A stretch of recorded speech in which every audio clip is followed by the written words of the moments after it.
오늘 하나님께서 우리에게 주시는 말씀은 먼저 이사야 26장 19절, 이어서 요한복음 20장 19절로 20절 말씀입니다.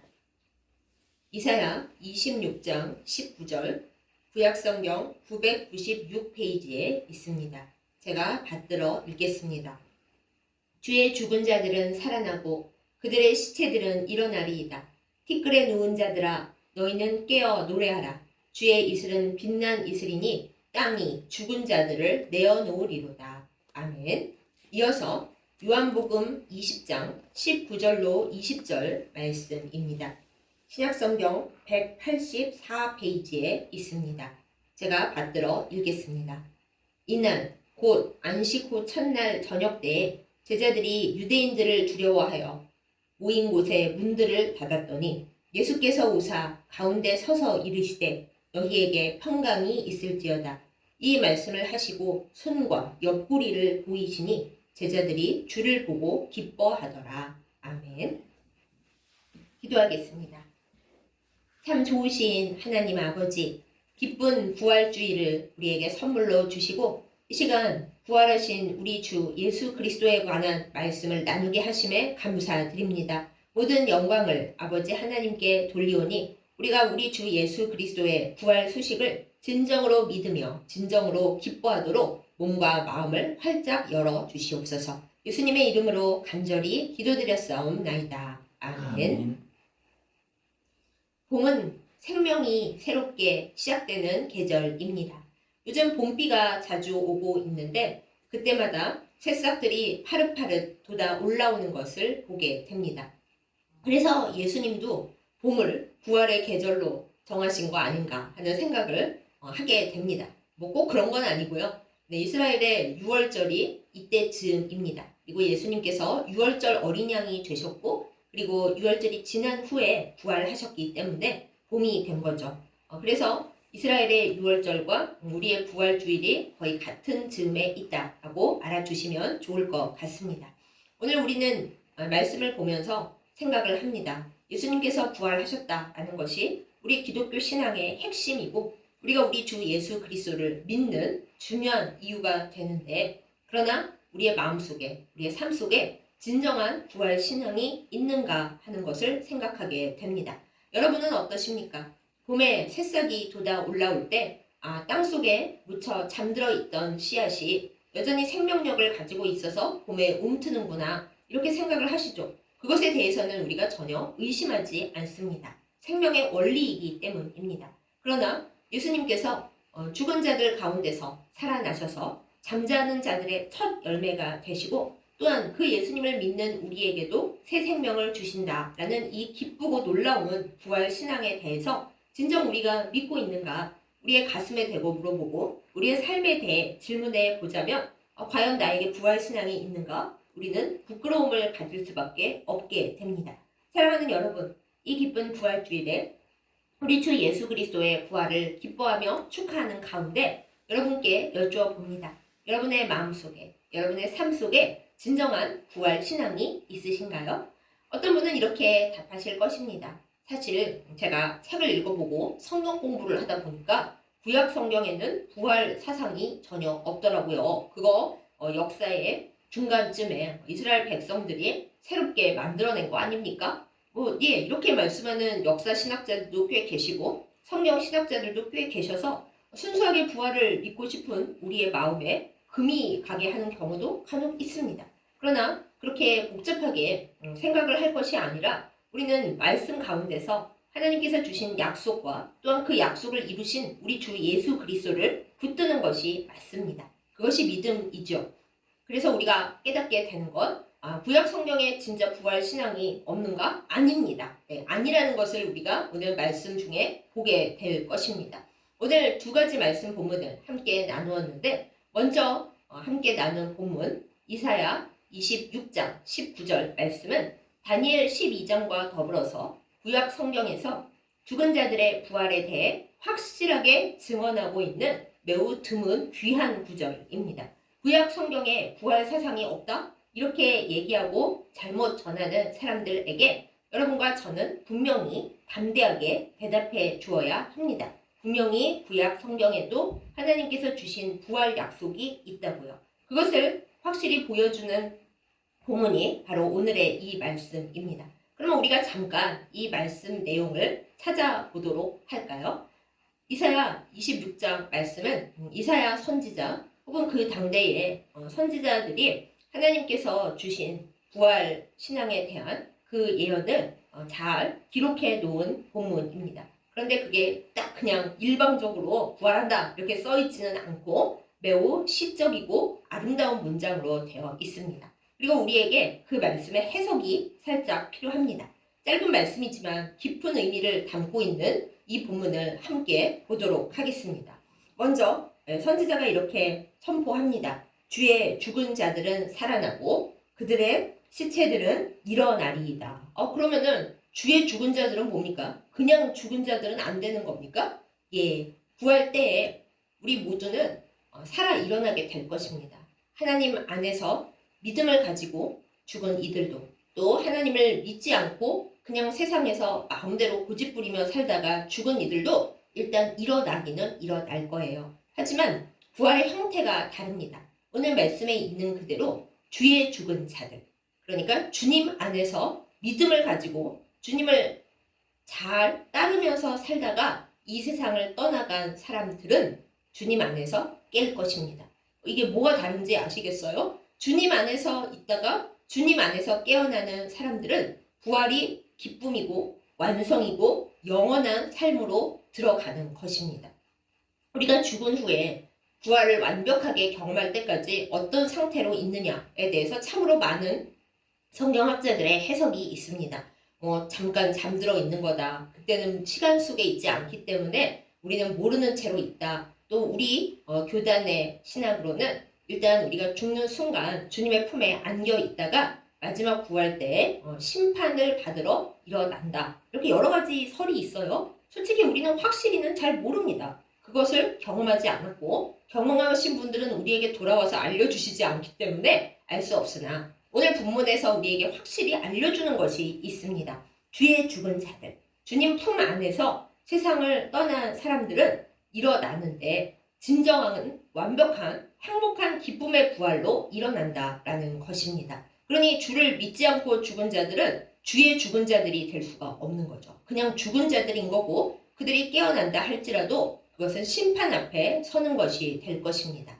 그 다음 말씀이 더 확실하게 이 말씀을 보증하는데 그들의 시체들이라고 하잖아요. 아니 갑자기 왜 그들이 나옵니까? 히브리어 원본 본문에는 이게 그들이 아니라 그의 시체들이라고 되어 있다고 해요. 아무튼 그냥 시체들이 아니라 그들의 하는 이 그들과 그는 누굽니까 대체? 앞의 말씀과 딱 맞춰 생각을 해보면 이스라엘 공동체, 더 넓혀서 우리식으로 말하자면 주를 믿는 믿음의 공동체, 교회 공동체 안에 있는 죽은 자들, 그 몸들이 이제 살아난다라는 것입니다. 즉, 부활은 모든 사람들 중에서도 특별히 하나님을 믿고 우리 주 예수 그리스도를 믿어서 믿음 생활을 하고 믿음의 공동체 가운데 있었던 이들에게 기쁨으로 다가오는 진짜 있을 사건입니다. 그 마지막 때에, 부활 때에 그저 몸이 일어나는 것뿐만 아니라 주님 안에서 잠들었던 주님 품 안에 있던 모든 사람들이 깨어나서 진정한 생명을 얻게 된다라는 것을 우리는 오늘 말씀 가운데서 받고 믿고 그리고 간직하게 되고 누군가에게 전할 수 있게 됩니다.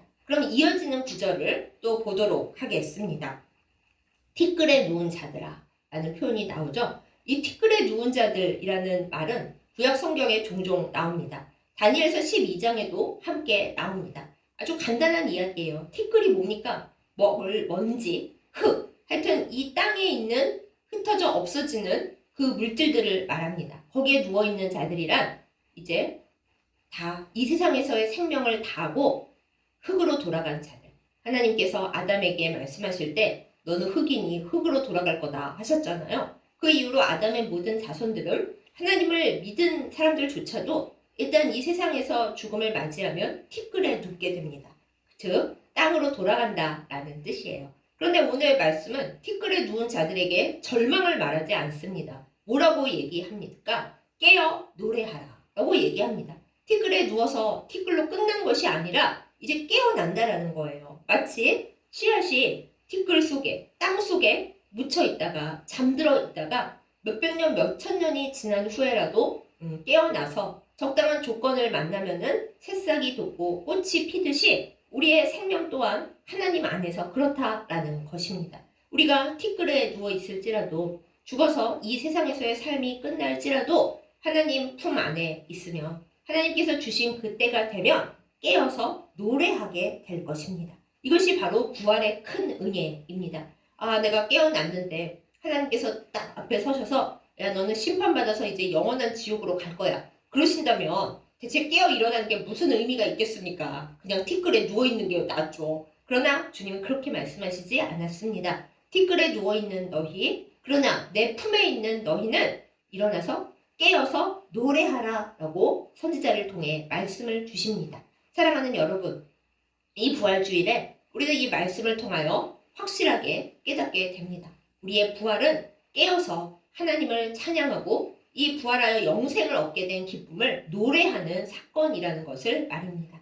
우리가 이 부활 신앙 가운데 온전히 살면서 이 땅에서의 생명이 마칠 때에는 잠시 티끌에 누웠다 하더라도 사실적으로는 주님의 품 안에 있다가 그 부활 때에 온전히 깨어 노래하며 기쁨을 나누는 그런 삶이 될 것입니다. 그것을 믿고 주님 안에 살고 주님 안에 죽는, 그리하여 성도의 죽음조차 귀한 것으로 여기시는 주님 안에 영원한 생명을 누리는 우리가 되기를 예수님의 이름으로 축복합니다. 이어서 그 다음 말씀이 또 굉장히 문학적이고 아름답고 창조주이신 하나님을 드러내 보여줍니다. 무슨 말씀인지 또 이어서 보겠습니다. 주의 이슬이라고 했습니다. 그냥 이슬이 아닙니다. 아무 데서나 내리는 이슬이 아닙니다. 가나안에는 수많은 우상들이 있었고 특별히 우리가 성경에서 많이 보는 바알이 있지 않습니까? 근데 그 바알이 딱 한 신이 아니에요. 부엌바알도 있고 마당바알도 있고 뭐 농사도 뭐 예를 들자면은 올리고 바알이 있고 대추야자 바알이 있고, 그러니까 모든 여러 신들을 지칭하는 것이 무슨 바알, 바알은 주인이라는 뜻이거든요. 그런데 그 바알 신이 이슬을 관장해서 가뭄이 되지 않도록 도와준다. 이렇게 가난한 사람들은 믿었답니다. 이스라엘 사람들도 하나님을 온전히 따르지 않고 믿음이 없을 때는 그런 생각을 쫓아서 바알을 섬기면서 비를 내려달라 이렇게 바랐던 거예요. 그래서 엘리야 선지자가 바알 선지자들과 대결할 때 하늘에서 물이 아니라 불을 내리는 것을 해보자 할 때도 이것을 염두에 뒀던 겁니다. 그런데 그 불을 내린 다음에는 비가 와야 되는 거잖아요. 네, 불과 물을 죄다 관장하는 진짜 창조자가 누구인가라는 걸 따져보자는 뜻이었죠. 이 바알에게는 그 가나안 사람들이 믿는 바에 의하면 딸이 있습니다. 그 딸의 이름이 이슬입니다. 탈이라고 해요. 그 이슬이 온 지면에 내려야 생명이 살아갈 수가 있는 거죠. 그런데 오늘 말씀을 보세요. 바알의 이슬이 아닌 겁니다. 아무 하늘에서나 그냥 내려오는 별 의미 없는 그냥 내리는 비가 아니라는 거예요. 주의 이슬이라고 했습니다. 하나님께서 내려주시는 주님께로부터 오는 이슬을 얘기합니다. 하나님께서 창조주시라는 겁니다. 주의 이슬은 근데 어떤 이슬입니까? 빛난 이슬입니다. 반짝반짝 빛나는 이슬. 그럼 여러분께서 아니 이슬이 당연히 아침에 햇빛 받아서 반짝이고 물이 원래 영롱하잖아요. 반짝이는 거죠. 이렇게 생각하실 수 있는데 이 선지자는 그것보다 깊은 의미를 담고 이 구절을 썼습니다. 주님께서 주시는 이슬, 주의 이슬은 빛의 이슬이라는 거예요. 단순히 빛난 이슬이 아니라 히브리어 원본으로 보면 빛의 이슬이라고 했습니다. 빛은 무엇입니까? 우리 하나님께서 빛이 되십니다. 빛을 만드셨습니다. 그리고 이 어두컴컴한 세상에, 우리의 컴컴한 마음에, 우리의 아주 캄캄한 삶 가운데 은혜의 빛을 쫙 비춰주십니다. 또한 생명의 빛을 쫙 비춰주십니다. 그 빛이 우리를 살리는 생명을 공급하고 새롭게 하는 거죠. 우리가 생명으로서 살아가기 위해서는 빛이 필요합니다. 그리고 물이 필요합니다. 그런데 주님께서 주시는 이슬이, 주님의 이슬이 바로 빛의 이슬이라는 거예요. 단순히 물도 아니고 단순히 빛도 아닙니다. 빛과 물을 모두 포함하고 있는 빛의 이슬을 주님께서 주십니다. 그런데 이 빛의 이슬의 특징은 어떤 것이냐 하면요. 하나님께로부터 오는 영원한 생명과 그리고 새롭게 창조되는 것을 사람에게 또한 모든 생물에게 부어주는 특징을 가지고 있습니다. 여러분, 이 다음에 우리의 몸이 깨어 일어날 때 여러분은 우리의 부활한 몸과 영혼이 어떤 형태일 거라고 생각을 하십니까? 만약에 우리가 굉장히 못생겼어요. 혹은 살면서 늙었어요. 그리고 다친 부분도 생겼어요. 저처럼 장애가 있는 분은 만약에 내가 부활했는데 여전히 장애가 있다? 그럼 별로 부활이 기쁠 일이 없잖아요. 그런데 그게 아닙니다. 우리가 부활을 할 때에는 하나님께서 잘 들어주세요. 우리의 몸과 영혼을 새롭게, 아주 새롭게 다시 만들어서 부활시키실 것입니다. 그럼 또 여러분께서 질문하실 수 있어요. 아니, 완벽하게 새롭게 만드시면 내가 나인 줄 어떻게 알고 그게 나예요? 그렇게 질문하실 수 있죠. 의문 가지실 수 있죠. 그런데 하나님께는 맨 처음 우리를 창조하실 때 하나님께서 가지고 계신 우리 데이터가 있습니다. 천국의 데이터, 하나님의 창조의 데이터가 있어요.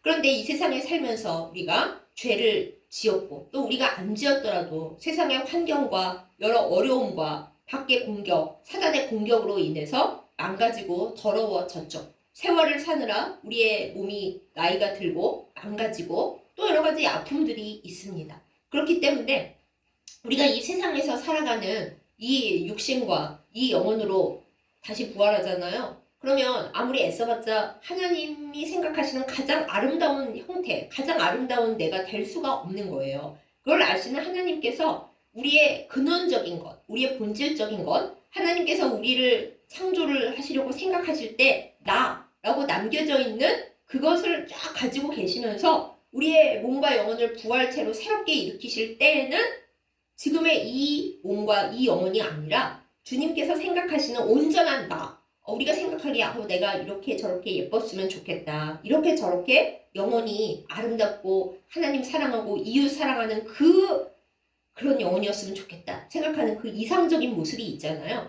그것보다 더 아름답게 하나님께서 생각하시는 가장 아름답고 멋진 나의 몸과 나의 영혼으로 주님의 이슬이 우리를 재창조하신다는 것입니다. 그것이 우리의 부활의 아름다운 모습, 우리가 기대하고 있는 모습입니다. 그래서 내가 부활할 때 아기의 모습일까? 20대 때 모습일까? 청소년 때의 모습일까? 아니면 마지막 이 세상 떠날 때의 모습일까? 우리가 아무 생각할 필요도 없고 근심할 이유도 없어요. 하나님께서 생각하시는 가장 아름다운 나의 모습, 가장 아름다운 나의 영의 모습으로 주님의 온전한 새 창조를 내 몸에, 내 영혼에 불러일으키시고 주님의 빛난 이슬로, 빛의 이슬로 우리를 깨워 노래하게 하실 것이기 때문입니다. 그렇게 주님의 빛난 이슬이 내릴 때 어떤 일이 일어납니까? 땅이 그 죽은 자들을 다 내어놓으리로다. 이것이 오늘 말씀의 선언입니다. 여기서의 땅은 그냥 씨앗이 묻혀 있다가 봄이 되면 이렇게 일어나는 그런 평범한 땅이 아닙니다. 오늘 말씀의 땅은 죽은 자들의 세계예요. 구약 사람들은 대부분 생각하기를 사람이 죽으면은 죽은 사람들이 모여 사는 그 죽은 자들의 땅으로 돌아간다고 생각을 했습니다. 그게 성경에도 흔적이 남아있는데 죽어서 자기 조상에게로 돌아갔다 이런 얘기가 나오잖아요. 그게 죽은 조상들이 모여 사는 곳으로 돌아갔다라는 뜻으로 그 당시에 쓰였대요. 그러니까 확실히 하나님이 함께 계시는 천국 개념이 특별히 구약의 초반에는 좀 별로 그렇게 잘 알려져 있지 않았구나라는 것을 우리가 알 수는 있습니다. 그러나 그 사람들은 잘 몰랐던 거고 사실은 아닌 거죠. 하나님 안에서 돌아가신 생명이 떠난 주의 죽은 자들은 그 모든 모습들이 하나님께로 돌아가고 마지막 때에 부활로 일어나는 것입니다. 그러면서 그 죽은 자들의 세계인 땅에서 주의 이슬이 쫙 내리는 그 순간에 모든 죽어있는 자들이 죽음에서 풀려난다라는 것입니다. 죽음의 세계가 땅이 그 모든 죽은 자들을 내어놓는다라는 거예요. 죽음의 권세와 죽음의 결박이 우리가 가진 그 무엇보다도 센 세력인 죽음이 더 이상 사람들을 묶어놓지 못하고 주님의 빛의 이슬이 쫙 내릴 때에 그 모든 죽은 자들을 주님의 품 안으로 확 내어 보내게 된다라는 것입니다. 참 아름다운 표현 아닙니까? 이것이 구약에서 확실하게 보여주고 있는 우리가 믿고 기대고 사람들한테 말할 수 있는 하나님께서 주신 부활의 선언입니다. 구약의 선지자도 이것을 알고 있었고 기대하고 있었다라는 것입니다. 그런데 여러분 아시다시피 구약시대에는 이것을 이룰 수 있는 사람이 아무도 없었습니다. 모두 잠자는 이들이었고 하나님께서 이 약속을 주셨지만은 아니 그러면 주의 죽은 자들은 대체 언제 일어나는 거고 그들의 시체들은 언제 깨어나는 거고 대체 그 땅은 언제 주님의 빛난 이슬을 받아서 죽은 자들을 내어놓는 거야. 그리고 그 사람들은 언제 깨어서 노래하게 되는 건가? 티끌에 누운 자들 대체 언제 깨어나서 노래하게 되는 거야? 아무도 알 수가 없었어요. 예언으로 있지만 실제 그것을 이룬 사람은 하나도 없었다라는 것이죠. 그래서 구약은 옛날 약속인 것입니다. 그런데 예수님께서 고난을 당하시고 이제 부활하셔서 잠자는 자들의 첫 열매가 되셨습니다. 예수님께서 모든 땅속에 누운 자들, 티끌에 누워있는 자들, 그리고 주님의 그 품에 있으나 하여튼 시체로 잠들어 있는 그 모든 자들을 깨워 일으키시는 첫 번째 새싹, 새 순으로 우리에게 와 주신 것입니다. 그래서 우리가 예수님의 부활을 기뻐하고 축하하고 예수님 따라가면 나도 예수님 따라서 새 생명을 얻고 부활하는구나 이렇게 믿고 가고 있는 것이죠. 하나님의 새롭게 창조하시는 그 새 창조, 주님의 빛난 이슬의 은혜가 우리 주 예수 그리스도께로부터 처음 시작되어서 우리에게로 흘러오고 있습니다. 그래서 주님과 함께 있는 이들은 이 세상에서 비록 죽음을 맞이하여 티끌에 잠시 누웠을지라도 예수님 손 꼭 붙들고 있다가 주님께서 이제 일어나자 얘들아 우리는 하늘에 있었지만 땅에서는 아직 티끌에 있었잖아. 이제 영원한 부활로 우리는 일어나는 거야 하고 딱 말씀하시는 순간에 하나님께서 생각하시는 온전한 부활로 일어나게 되는 것입니다. 자, 그러면 우리가 이것을 구약에서만 보지 말고 오늘 함께 나눈 두 번째 본문 요한복음으로 가겠습니다. 요한복음은 예수님을 직접 옆에서 지켜본 가장 사랑하시는 제자 요한과 그의 제자들이 썼기 때문에 다른 마태, 마가, 누가 본문에는 없는 내용들이 좀 여러 가지 기록되어 있죠. 오늘 말씀에 보면 예수님께서 언제 이 제자들을 처음 부활하신 후에 찾아오셨나라는 것을 우리가 볼 수가 있습니다. 예수님께서 부활하신 날이 언제예요? 안식일 다음이죠. 이스라엘의 안식일은 아시다시피 토요일입니다. 토요일이 지나가고 첫날이니까 주일이에요. 예수님께서 부활하신 날이 주일이기 때문에 우리 예수님 따르는 사람들은 주일을 지키는 거예요. 주님의 날인 거예요. 그러니까 예수님께서 새벽에 부활하셨다고 치면은 그날 난리가 났잖아요. 예수님 시체가 어디 갔냐, 뭐 부활하셨다, 천사가 부활하셨다고 알려줘라 이런저런 얘기가 있었는데 그거는 여자들과 몇몇 제자들만 그런 거지 오늘 말씀의 증언에 있잖아요. 제자들 대부분은 유대인들이 너무 무서웠어요. 예수님을 찾아서 예수님을 찾아서 죽였던 그 유대인들이 이번엔 도망간 제자들을 잡아서 죽이지 않을까 덜덜덜덜 떨고 있었던 때라서 한 곳에 모여있긴 한데 문을 바짝 잠그고 또 잠그고 숨어 있었더랬습니다. 오늘 말씀에 있잖아요. 유대인들을 무서워해서 문을 잠그고 숨어 있었다. 그런데 그 자리에 그 저녁 때 이스라엘의 시간은 저녁 때로부터 하루가 시작되는데 이제 새로운 하루가 시작되려는 그 저녁 때 예수님께서 문 다 잠궈놨는데 문 두드리시지도 않고 문 좀 열어줘 하고 말씀하시지도 않고 제자들 앞에 짠 하고 나타나신 겁니다. 여기서 우리가 알 수 있는 것 하나님께서 주신 부활한 몸과 영혼은 공간을 구별을 안 하고 다닐 수 있구나. 문을 잠궜건 뭐 거기가 멀리 떨어져 있건 아무 상관없이 그저 가는 곳에 갈 수 있구나. 우리 예수님의 몸을 통해서 알 수가 있습니다. 그리고 영혼만 둥둥 떠다니는 게 아니었구나. 분명히 예수님이 몸을 가지고 오셨고 제자들이 예수님인 줄 알아봤어요. 그렇다는 건 뭡니까? 부활한 몸은 모든 사람들에게 그가 나라는 것을 알아볼 수 있게 해주는구나 라는 걸 알 수가 있죠. 예수님께서 오셔서 뭐라고 하셨습니까? 평안하냐? 우리식으로 말하면 안녕? 잘 있었냐? 이제 이러신 거예요. 십자가에 돌아가셨던 예수님 누가 부활하셨다 무덤에서 없어졌다 막 쉬쉬하고 떠들고 있는 이 와중에 예수님이 아무 일도 없었다는 듯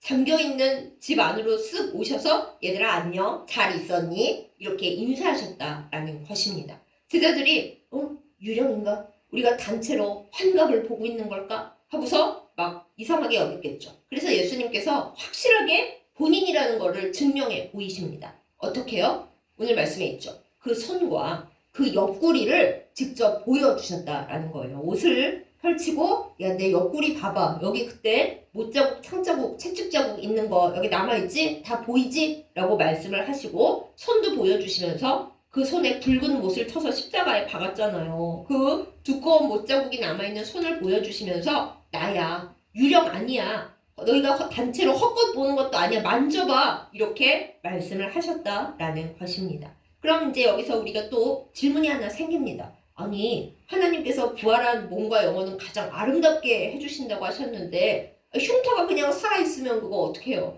제 얼굴에 남은 여드름 자국도 부활한 후에 다 남아있는 거예요? 이러면 안 되는데 그러실 수 있죠. 그런데 아니에요. 예수님의 몸과 또 초대 기독교 교부들이 하나님의 말씀을 받아서 기록한 것에 의하면은 오직 하나님을 위해서 죽은 그 순교한 이들의 순교에 관련된 상처만 부활한 몸에 남아있고 그 외의 모든 상처, 모든 흉터, 모든 주름, 모든 죽은 깨, 모든 기미 이 모든 거는 다 사라진다고 했습니다.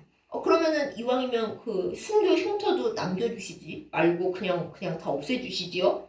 그건 아니에요. 왜냐하면 하나님을 위해서 또 복음을 위해서 순교한 그 모든 분들 예수님은 당연히 우리의 죄를 위해 돌아가셨고 부활하셨으니까 최고고 그 뒤를 따라 복음을 위해 죽은 이들의 복음을 위해 일찍 티끌에 누운 이들의 상처는 하나님 나라에서 가장 고귀하고 가장 아름다운 것이기 때문입니다. 하나님 나라의 보좌와도 같은 반짝임과 빛이 있기 때문에 그거는 훈장인 거죠. 제가 어떤 장례식에 갔더니 생전에 받았던 훈장을 쫙 장식을 해놓으셨더라고요. 그래서 이것도 또 장례식에 오는 분들에게 보여주는 자랑스러운 거구나 하고 깨달았는데 하나님을 위해서 하나님 나라를 위해서 목숨을 버린 이들의 몸에 남은 그 순교의 상처는 아이고 훈장하고 비기겠어요? 하나님 보좌에 새겨진 그 장식과 보석보다 더 아름다운 모두가 부러워하는 영광된 것으로 남아있기 때문에 순교의 흔적 말고는 다 없어진다. 아름답지 않은 것은 다 사라진다. 이렇게 우리가 알고 있으면 되겠습니다. 예수님께서 부활하신 것을 보고 제자들은 기뻐했습니다. 오늘 말씀에 보면은 다른 복음서에는 두려워했다, 말을 못했다 그걸로만 끝났었는데 요한은 확실하게 증언합니다. 제자들이 많이 기뻐했다. 그리고 뒤에 또 나오죠. 이 자리에 없었던 도마는 나중에 제자들이 막 제잘제잘하면서 기뻐할 때 의심을 품고 내가 만져보지 않으면 못 믿어 그랬는데 예수님 뵙고 예수님이 나의 구세주시라고 하나님이시라고 고백도 했죠. 그때 예수님이 뭐라 그러셨어요? 야, 너는 만져보고 날 보고 믿니? 안 보고 믿는 애들이 더 복되다? 여러분, 그 복된 자들이 바로 우리들입니다. 우리의 마음속에 오늘 우리가 나눈 이 부활에 관한 말씀들이 진리로 새겨져서 믿음으로 뜨겁게 불타올라서 우리의 마음판에 새겨지기를 예수님의 이름으로 축복합니다. 우리가 부활을 못 믿는다면 아니 뭐하러 이 고생을 하면서 주님을 잘 믿으려고 애쓰면서 살고 있어요? 부활을 못 믿으면 이 모든 것이 헛것입니다. 우리가 그냥 마음 편하자고 이 세상에서 우리 기도가 응답되자고 예수님 믿는 거 아니에요. 물론 예수님이 이 세상에서 우리와 동행해 주시고 성령님께서 우리를 지켜주시지만 나중에 티끌에 누워서 그게 땡 이러면 아니 그걸 어디다 씁니까? 그게 아니에요. 오늘 본문 말씀에서 우리에게 열심히 선언해 주고 계시듯이 티끌에 누운 자들아 깨어 노래하라 라고 말씀을 해 주십니다. 우리가 이 세상 살다가 티끌에 누울 수 있어요. 주님 안에서 우리가 어느 날 세상을 떠나겠죠. 그 전에 주님이 오시면 너무 기쁘겠지만 우리 중 대부분은 주님의 품 안에서 세상을 떠날 것이고 티끌에 누울 것입니다. 그러나 주님께서 예수님을 통해 우리에게 확실히 보여주셨습니다. 너희는 다시 일어날 거라고요. 내 품에서 죽은 모든 이들은 다시 깨어나고 살아나고 봄이 되면 새싹이 돋아나서 땅속에 잠들어 있던 그 씨앗이 아름답게 다시 성장하듯이 하나님 품에 잠든 이들은 주님 품 안에서 깨어나서 한 번도 생각 못했던 가장 아름다운 모습으로 주님과 더불어 살 것이라고 그렇게 우리에게 약속해 주셨습니다. 사랑하는 여러분, 이 부활 주일에 우리가 예수님의 부활만 기뻐할 것이 아니라 또 행여 한켠으로는 의심스러워하면서 있을 것이 아니라 주님 주신 은혜와 우리 주 예수 그리스도의 부활로 말미암아 온전한 믿음이 새롭게 새겨지고 믿음의 새싹이 돋아나기를 예수님의 이름으로 축복합니다. 사랑하는 여러분, 이 부활의 기쁨이 우리 모두에게 넘쳐서 우리가 이 삶을 살아갈 때도 아휴, 사는 게 헛되다 이럴 것이 아니라 내가 이 삶만 살려고 사는 게 아니라는 걸 잘 기억하고 영원하신 하나님 안에서 영원히 주님과 더불어 기쁘게 노래하면서 사는 것이 내 삶의 본질이고 내 삶의 가장 중요한 성공이라는 것을 기억하고 주님의 이름으로 날마다 복을 누리며 영원한 생명을 얻으며 그것을 믿으며 기쁘게 살아갈 수 있기를, 그런 은혜를 받기를, 그런 은혜를 누리기를 예수님의 이름으로 축복합니다. 아멘. 기도하겠습니다. 사랑하는 하나님 아버지, 기쁜 부활주의를 우리에게 선물로 주심에 감사드립니다. 우리 주 예수 그리스도께서 우리에게 영원한 생명을 주시고자 잠자는 자들의 첫 열매가 되어 우리에게 와주신 것을 찬양하며 기뻐합니다. 주님, 봄이 되어서 새싹이 돋아나듯이 주께서 우리에게 영원한 생명을 주신 것을 인하여 감사와 찬양을 올려드립니다. 우리의 마음 가운데, 우리의 삶 가운데 이 부활에 관한 믿음이 강력하게 자리 잡도록 성령으로 역사하여 주시옵소서. 우리가 비록 이 땅에서 티끌에 눕는 시간이 있더라도 주님께서 부르실 때 깨어 일어나 노래할 것을 믿고 주님과 함께 나아갑니다. 영원하신 주님과 영원히 사는 것이 우리의 삶의 목표이고 우리의 삶의 성공인 것을 믿음으로 고백합니다. 주님, 우리 가운데 오셔서 이 부활의 믿음을 공고하게 하여 주시고 날마다 믿음의 반석에서 주님 바라보며 기뻐하며 살도록 우리의 삶의 시간을 인도하여 주옵소서. 예수님의 이름으로 간절히 기도드렸사옵나이다. 아멘. 이제는 부활하셔서 우리 모두에게 영생을 선물로 주신 우리 주 예수 그리스도의 은혜와 우리를 모든 죽음 가운데에서 티끌 가운데에서 일으키시고 영원한 생명을 허락하신 아버지 하나님의 지극하신 사랑과 우리가 주님과 늘 함께 있을 수 있도록 지켜주시는 성령님의 인도하심과 교통하심이 이 아름다운 부활 주일에 우리 주 예수께서 우리를 위하여 부활하시고 하나님께서 우리에게 영생의 복을 선물로 주셨음을 믿고 그 뜻을 따르며 영원히 주님과 더불어 기뻐하기를 결단하는 예배드린 모든 주의 백성들 위해 이제부터 영원까지 함께 하시기를 간절히 축원하옵나이다. 아멘.